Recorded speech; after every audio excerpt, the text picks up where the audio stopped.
साफ था कि वह चला जाता था तो मैं आ जाता था।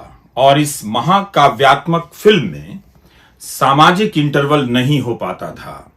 मैं उतरी हुई चेन की साइकिल की पैडल मारती उद्विग्नता था। खंडहरों में घूमता आवारा आशावाद का सरहद मुक्त राष्ट्रवाद।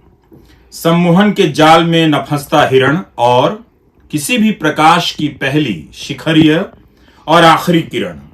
सत्य को अतिरंजित करने की कला था। सत्य को अतिरंजित करने की कला था। झूठ की प्रगल्भता के सामने लड़खड़ाने के बाद मैं हर बार संभला था। एक आदिवासी की बेदखल होने की आत्मकथा सुनकर और एक बेघर घूमती स्त्री को देखकर मैं रोज बदल रहा था, न बदलते भारत में। मैं टिफिन लेकर बदलाव के लिए निकलता था, उस दुनिया में जहां कॉरपोरेट सोशियोपैथ में बदल गया था और सरकारें सीरियल किलर में। कल्याण मंत्रालय समता की विराट और अछोर मोर्चरी था।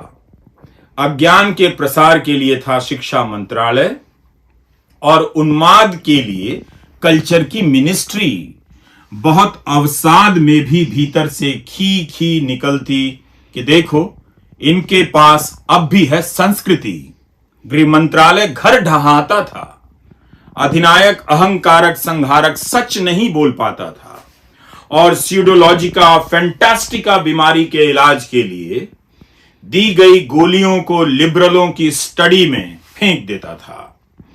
जन संपदा का पैसा अमीरों के खाते में ट्रांसफर का ऐप था वित्त मंत्रालय।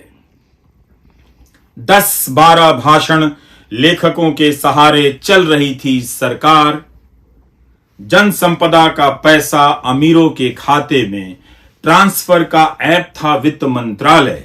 10-12 भाषण लेखकों के सहारे चल रही थी सरकार, जो रात भर मेहनत करके क्रूरता का पर्यायवाची करुणा ढूंढ लेते थे और सैन्यवादी नियंत्रक के कंधे पर खून और थूक पोंछने के लिए गमछा रख देते थे। पाप के प्रमाण पत्रों से लैस थे जनप्रतिनिधि। राजनीति भारतीय मनुष्य के विरुद्ध सतत अपराध थी। क्राइम अगेंस्ट ह्यूमैनिटी मेरी पैंट थी पीछे से फटी। ये कविता है देवी प्रसाद मिश्र की और संग्रह का नाम है जिधर कुछ नहीं। ये राजकमल से छपी है और 199 रुपए की है। बहुत अच्छे कवि हैं। आप कविता के जरिए गद्य का आनंद लेना चाहते हैं, अभ्यास करना चाहते हैं, तो ये उस विधा के कई कवियों में से एक प्रमुख कवि हैं। नमस्कार, मैं रविश कुमार।